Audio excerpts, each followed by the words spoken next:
নমস্কার সবাইকে, আশা করি আপনারা সবাই ভালো আছেন। আপনারা দেখছেন ওয়ার্ল্ড ট্র্যাডিশনাল নিউজ চ্যানেল। আপনি কি পশ্চিমবঙ্গ কর্মপ্রার্থী, সরকারি চাকরি খুঁজছেন? তাহলে আপনার জন্য রয়েছে দারুণ সুখবর। ওয়েস্ট বেঙ্গল পাবলিক সার্ভিস কমিশনের তরফ থেকে সম্প্রতি নতুন নিয়োগের বিজ্ঞপ্তি প্রকাশ হয়েছে। ইচ্ছুক চাকরি প্রার্থীরা এখানে অনলাইনের মাধ্যমে আবেদন করতে পারবেন। কোন কোন পদে নিয়োগ চলছে, শিক্ষাগত যোগ্যতা, মাসিক বেতন, বয়সসীমা কী থাকছে, সমস্ত কিছু বিস্তারিত আমরা এই ভিডিওতে আলোচনা করব। তোমাদেরকে একটা কথা বলে রাখি, তোমরা যারা এই চ্যানেল নতুন এসছো, এই ধরনের আপডেট পাওয়ার জন্য অবশ্যই এই চ্যানেলকে সাবস্ক্রাইব করে রাখবে।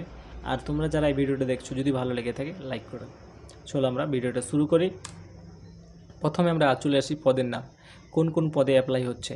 1 নম্বর, এখানে যে পদে কর্মী নিয়োগ চলছে তা হচ্ছে fishery extension officer, assistant fishery officer, assistant research officer, fishery supervisor এবং এসআইএস অ্যাসিস্ট্যান্টস হচ্ছে, এইগুলো পদে অ্যাপ্লাই হচ্ছে।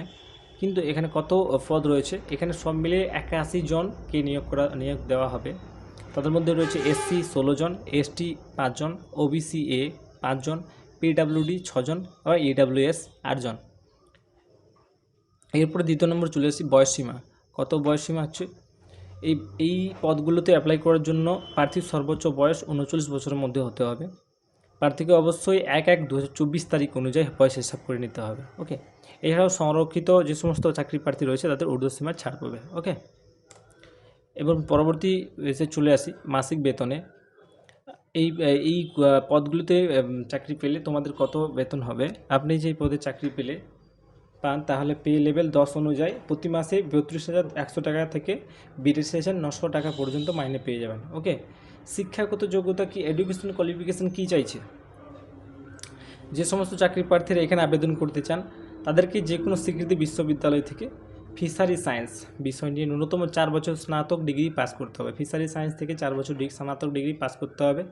তারপরে ফিশারি অ্যাকোয়াকালচার, অ্যাকোয়াটিক রিসোর্স এবং ফিশিং হারবার, এই সমস্ত বিষয়ের উপর দক্ষতা থাকতে হবে।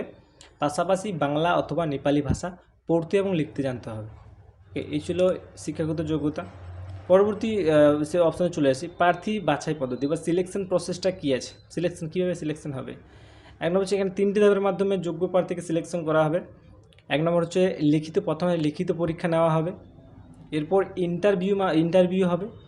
ইন্টারভিউ তুমি ক্র্যাক করতে পারলে অবশ্যই সেই ডকুমেন্ট ভেরিফিকেশান ফাইনাল প্রার্থীদের সিলেক্ট করা হবে, ডকুমেন্ট ভেরিফিকেশান করে সিলেক্ট করা হবে। কীভাবে আবেদন করবেন, এইভাবে করতে হবে। এখানে আগ্রহী প্রার্থীদের এখানে WPS রিক্রুটমেন্ট 2024 অনলাইনের মাধ্যমে আবেদন করতে হবে। সর্বপ্রথম সংস্থার অফিসিয়াল পোর্টালে গিয়ে রেজিস্ট্রেশন করতে হবে। এরপর নির্ভুলভাবে ফর্ম ফিল আপ বা ডকুমেন্ট আপলোড যেমনভাবে বলেছে আপলোড করে দিতে হবে। ওকে, এবং আমরা এবার লাস্টে চলে এসেছি আবেদন ফিস কী রয়েছে। SC ST এবং PWD প্রার্থীদের কোনো রকম আবেদন ফি লাগবে না।